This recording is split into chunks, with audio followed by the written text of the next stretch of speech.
Hi everyone, today we are driving the 2026 Volvo XC90, the Ultra Trim.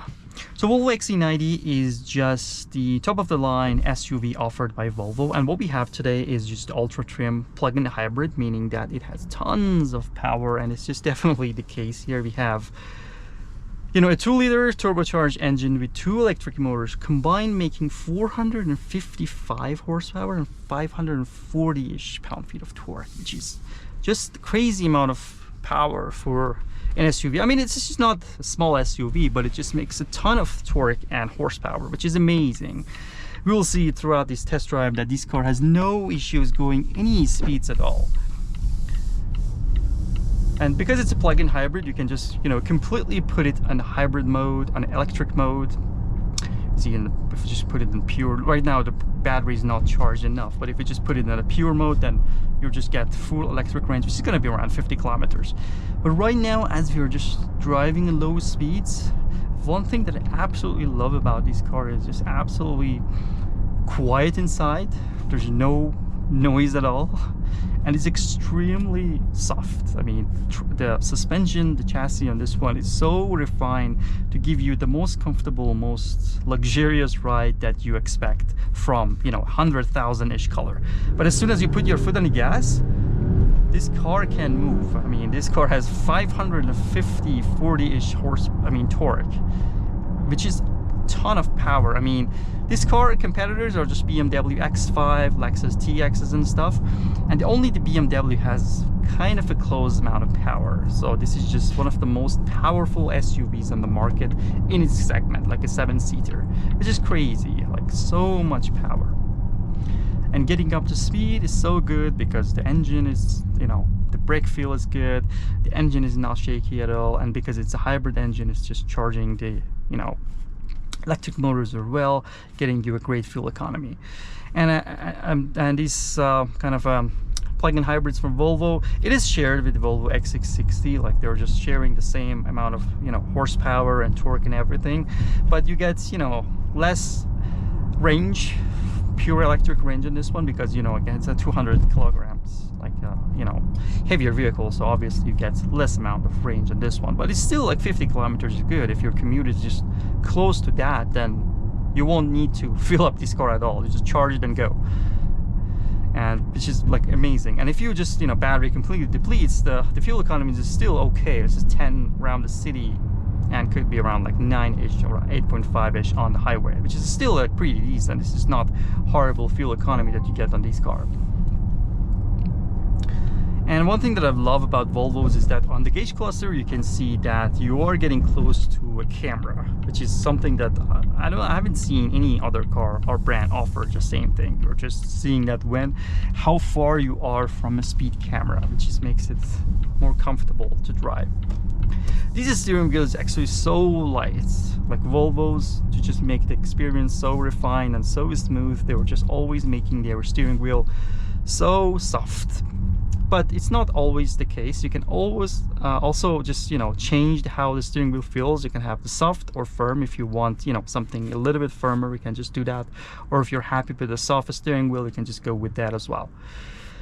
So let's just put it in pure. So on pure mode, it actually goes all electric, and as I said, 50 kilometers of range. Right now I'm just showing 60. Actually, it's more than what they offer, but it's right now pure electric, so no gas powered engine at all going on, which just makes it a lot better. You don't need to pay for the gas at all.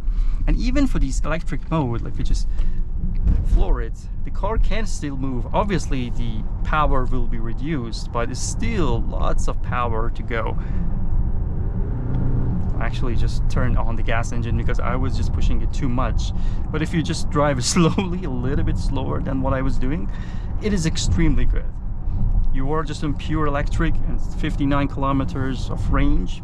I don't know, it just shows 50 and it's just like 3/4 of charge, so maybe it can go maybe to 70 kilometers, but it's extremely good. I mean, if you get this one, you're gonna save a ton on gas. You just plug it in at night, you just drive 60-70 kilometers on pure electricity, and you don't even need to fill this one up.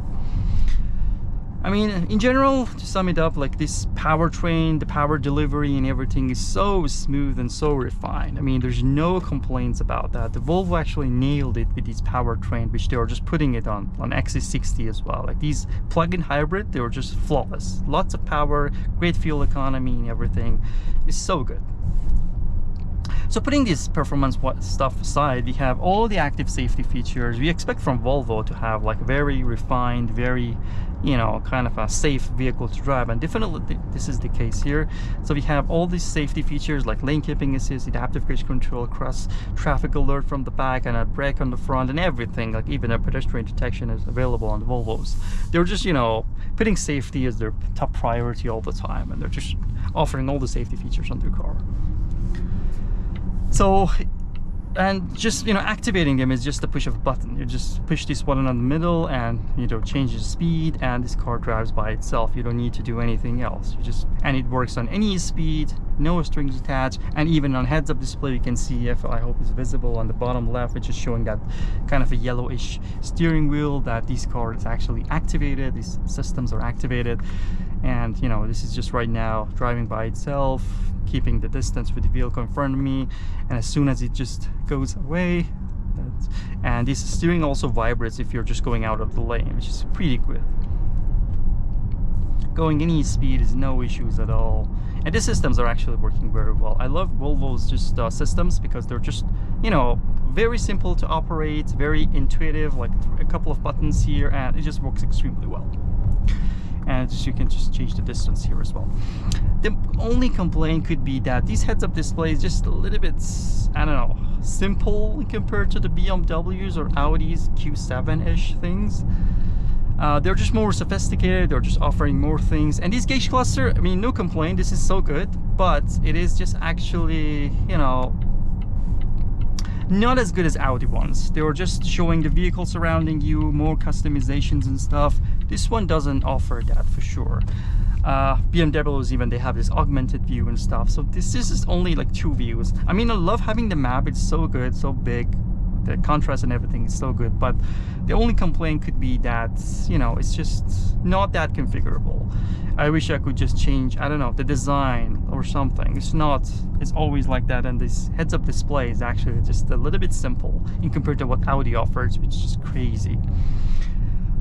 But yeah, as I just said, the overall driving experience is amazing, and you won't, you know, regret your decision getting a Volvo XC90. Like luxurious interior, great feel, and great fuel economy as well. And with that said, we have reached the end of these test drive for the 2026 Volvo XC90 Ultra Trim. So if you have any questions about this car, I would be very happy to see that down below in the comment section. And if you want to check out the interior features as well as showing the, you know, checking out the exterior of this beautiful car, I would recommend to check my video on the interior and the exterior of this Volvo XC90. And if you have any questions or comments, put them down below, and hope to see you all in the next videos. Thank you.